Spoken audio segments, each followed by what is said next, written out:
Hey guys, have you ever thought that making your own homemade chicken stock was too hard? Or are you looking for a deeper, richer flavor for your stock? Well then this video is for you. I'm going to teach you how to make a delicious and easy homemade chicken stock recipe.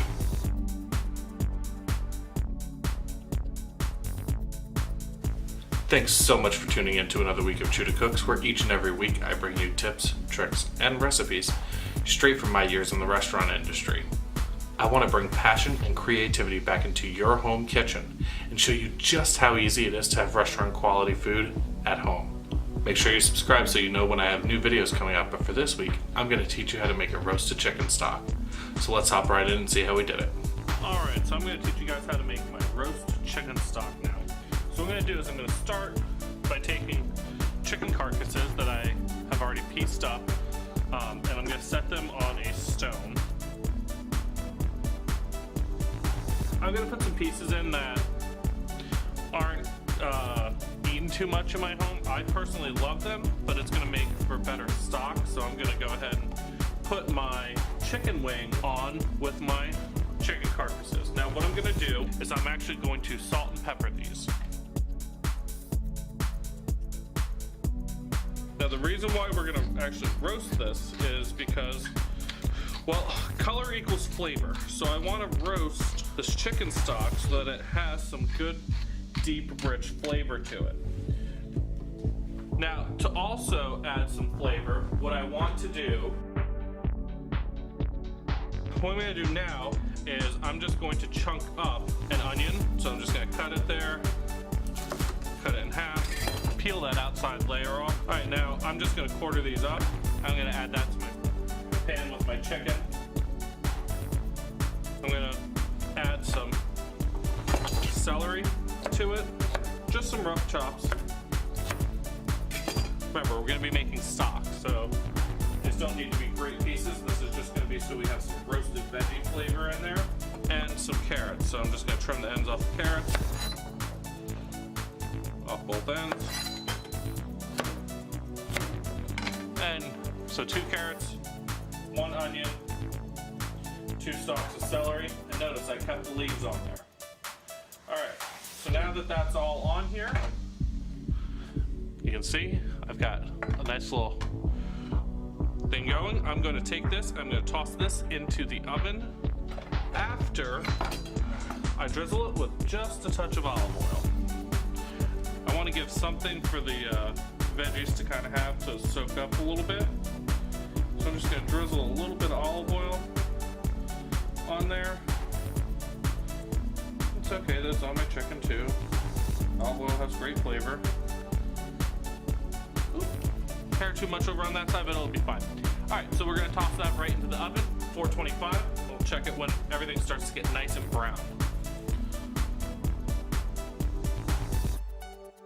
We wanted to let our chicken brown, so it's good and done. We're going to go ahead and transfer that into that pot. So let's move over here, and if you didn't already know, this is a one-man show. So I'm going to go ahead and put my chicken in. I'm going to grab my veggies off of here.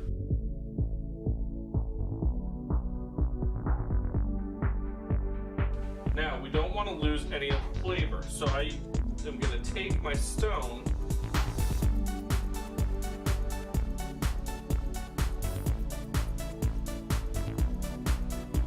now, I want a little more in my stock, so I'm just going to take some parsley, a little bit of a rough chop. It doesn't need to be fine.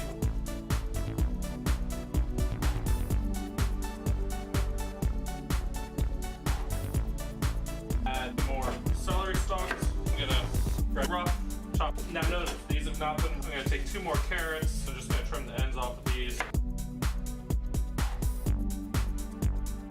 So I'm gonna add another onion in there that I'm just gonna, again, quarter. The next thing that I'm gonna add into my stock is going to be some whole garlic cloves. So I'm just gonna water to my stock, then we're gonna bring it to a boil first. just enough liquid to cover it. I'm going to go ahead and add in some whole peppercorn, some sea salt. Now that it's boiling, I'm going to just reduce that heat to a simmer. Alright guys, well not everything in life can be perfect, and this is no exception. One, you can see I'm filming my intro and not my outro, and it's nighttime outside right now. But I also forgot to hit the record button when I made the chicken stock. Thankfully, I have done this before, so I know it kind of by heart. So after your stock is simmered for at least 4 hours or so, you can do longer, but 4 hours is definitely the minimum you want to do. So you want to go ahead and take a skimming spoon, something like this, and you want to skim the dirty foam off the top. That's going to make sure that your chicken stock stays nice and clear and doesn't have that cloudy appearance to it. Alright, so once you've got all that dirty foam taken off the top, what I'd like to do is go ahead and take a ladle, and you're going to bring it all the way down to the surface of that soup, so that the top of the ladle is here and your soup is here. What you're going to do is you're going to push it down slightly so that all the fat that's sitting on the top kind of just pours down into your ladle. Okay, don't take too much off, but go ahead and take the excess fat and discard that for now. Now once you have all the fat taken out of your stock, go ahead and turn the heat off, let it cool down a little bit. You're going to go ahead and remove all of the easy parts, the big pieces of the chicken carcass, the big pieces of the vegetables, and go ahead and take those out of the stock, and you can throw those in the garbage. Then you want to go ahead and take a strainer, something like this, and you want to go ahead and have a big bowl underneath your strainer. You're going to pour your soup down through your strainer, and that way you have any other sediments and impurities caught in that strainer. If you want to be crazy and make sure you have no impurities, you can go ahead and line your strainer with some cheesecloth. That'll prevent any impurities from getting through. At this point, you can go ahead and set your stock on the counter to begin cooling, because it's too hot to go into the fridge at this point. So let it cool for about half an hour, 45 minutes, until it's cool enough to put in the fridge. Now I like to leave my stock sitting overnight. That's probably the best. You want to give it a long time to cool, because what's going to happen is as it cools, that fat is going to rise up to the top, and then you're just going to take a spoon and just skim off all of that excess fat that's at the top. Super easy way. Now you can go ahead and store your homemade stock in the fridge for up to 1 week, or you can go ahead and freeze it for up to 3 months. Now here's a tip that I learned very early on. When you're making stock at home, one of the easiest things you can do is put some of it into either like an herb freezing tray or even just an ice cube tray, and set that in your freezer. And so that way when you're cooking, you have an easy way to use just a couple tablespoons of stock. It'll liven up a lot of your flavors. You're making a sauce, throw a couple tablespoons of that frozen stock in there, let it melt down. It's going to give you great flavor. Alright guys, do you see how simple it is to make your own homemade stock at home? There's no need to spend all that money at the grocery store buying that chicken stock. So if you know the difference between a stock and a broth, let me know down in the comments below. The easiest way for me to do this is I normally part my own chicken, so if you haven't seen that video, I'll link it up with a YouTube card here at the end so you can watch how to part a chicken, but I normally just do it all in one day. I go ahead and part my chicken or chickens, and then I go ahead and make my stock. All in one day, it's easy and done. And if you like this video, make sure you go ahead and give it a thumbs up, share it with your friends, and make sure you remember to subscribe to this channel so you always know when I have new tips and tricks coming out. If you're interested in any of the kitchen products you saw while I was making this recipe today, go ahead and make sure you check out the show notes. They're right down below. Just click the little expand button, you'll see the show notes. And you'll find the links to all of my social media, as well as the links to all the products that I was using today.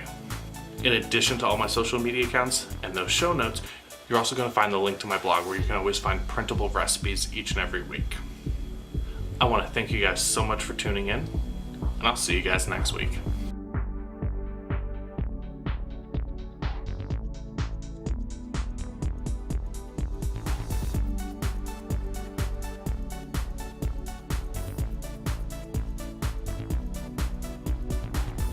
So do you see how imple? What is imple? Who knows?